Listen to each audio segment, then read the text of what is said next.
नमस्कार दोस्तों, जय माता रानी की। आज की ये कहानी है सुख की मोह माया में फंसे व्यक्ति को परमात्मा भी नहीं बचा सकते। एक इंसान घने जंगल में भागा जा रहा था। शाम हो चुकी थी, इसलिए अंधेरे में उसे कुआं दिखाई नहीं दिया और वह उसमें गिर गया।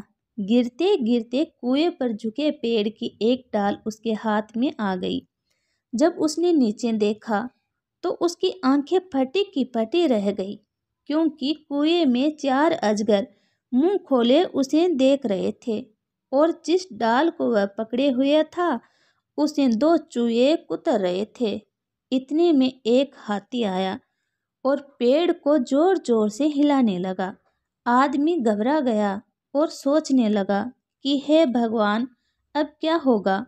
उसी पेड़ पर मधुमक्खियों का छाता लगा था। हाथी के पेड़ हिलाने से मधुमक्खियां उड़ने लगी और शहद की बूंदें टपकने लगी। एक बूंद उसके होठों पर आ गिरी। उसने प्यास से सूख रही जीभ को होठों पर फेरा तो शहद की उस बूंद में गजब की मिठास थी। कुछ पल बाद फिर शहद की और एक बूंद उसके मुंह में आ टपकी। अब वह इतना मगन हो गया कि अपनी मुश्किलों को भूल गया। तभी उस जंगल से भगवान शिव और माँ पार्वती अपने वाहन से गुजर रहे थे। माँ पार्वती ने उसकी दयनीय स्थिति को देखकर भगवान शिव से उसे बचाने का अनुरोध किया। भगवान शिव ने उसके पास जाकर कहा, मैं तुम्हें बचाऊंगा, मेरा हाथ पकड़ लो।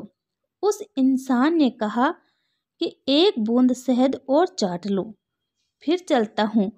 एक बूंद, फिर एक बूंद और हर एक बूंद के बाद अगली बूंद का इंतजार। आखिर थक हार कर शिव पार्वती जी चले गए।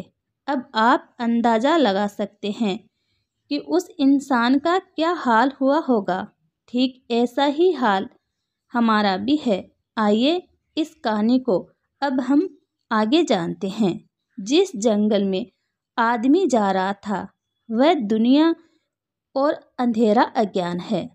पेड़ की डाली है आयु, जिसे दिन रात रूपी चूहे कुतर रहे हैं।